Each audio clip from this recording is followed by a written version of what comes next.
My channel is called Rocksword, and this will be the first video I ever record on YouTube.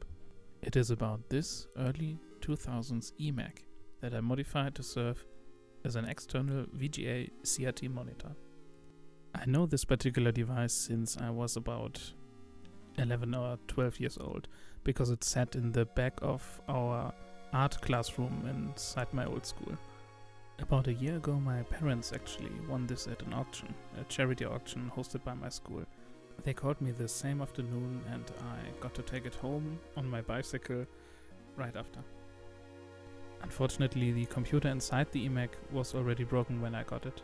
And even despite me having some actual experience with late PowerPC Macs and especially G4 Macs, I couldn't figure out what it was and couldn't fix it.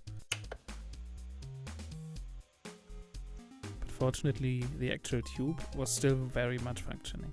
So I removed the computer, which for 2002 was remarkably small and compact. Surprisingly, I wasn't the only one actually attempting this. I found a GitHub documented project that described how I could wire up the proprietary connector to a regular VGA port and supply sync and power on signals via an Arduino. I then attempted to use my 3D printer to print an I/O shield for the actual eMac to cover up the hole left by the computer. But unfortunately I did some measurements wrong, and so I just had to hack it. I'd also used super glue to hold everything in place.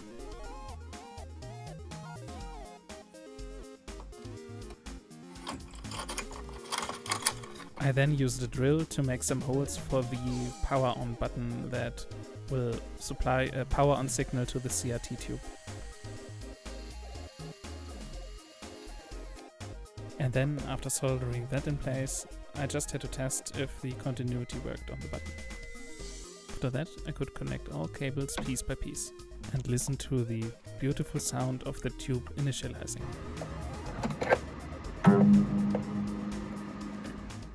I hooked the CRT up to my first actual laptop, and after setting a custom resolution, the tube finally slowly came on.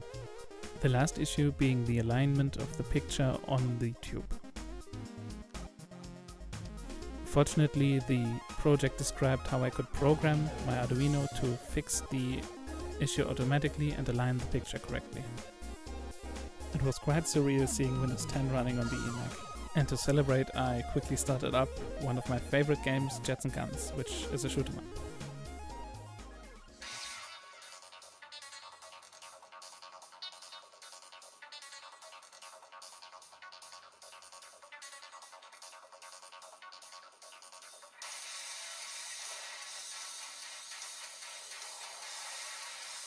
Which looked awesome in its native resolution. I then, of course, went ahead and tested some Half-Life.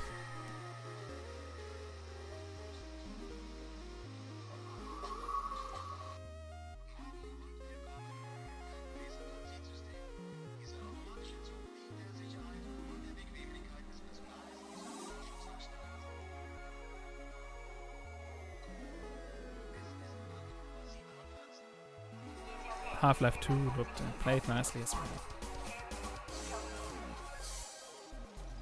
And even though it only barely hit 60 FPS, I tested some Dark Souls on this old laptop and it also looked awesome. And of course, last but not least, I tested some Minecraft.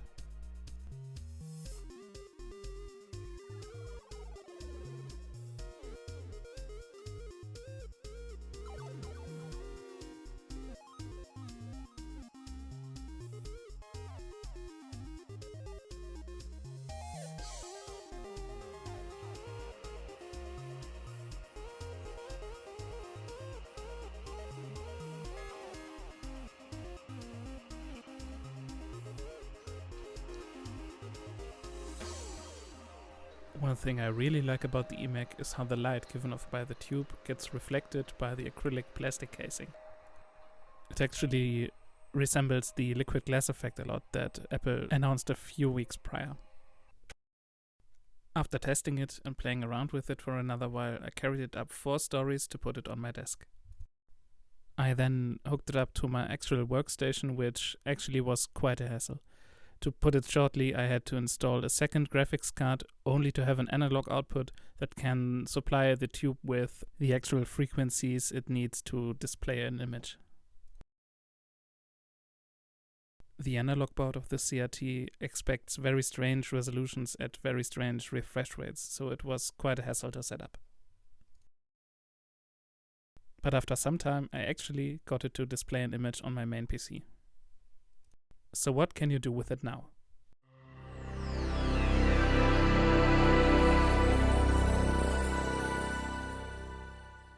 I first used it as a monitor for a virtual machine running Windows 98. I then played some games which I remember playing on the actual machine back in my childhood. And then of course tried installing Half-Life on it. And then watched old tech videos on it. Hey smokers, Draga1 here, and today we're going to be doing something weird. Of course you can also use it to watch anime.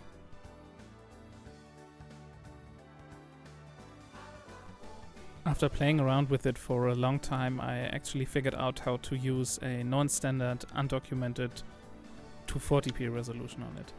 This gave me the ability to play very old NES and SNES games at its native resolution. You could really see the scanlines that are really sought after by retro gaming enthusiasts. And with the resolution as low as 240p, I managed to run Minecraft at an astonishing 240 Hz, which the tube could actually display at that frame rate. This way it actually looks kind of like a movie. And finally, to send my first video off, I will wrap it up with a no commentary B-roll, so you can enjoy the warm and vibrant image that the CRT produces.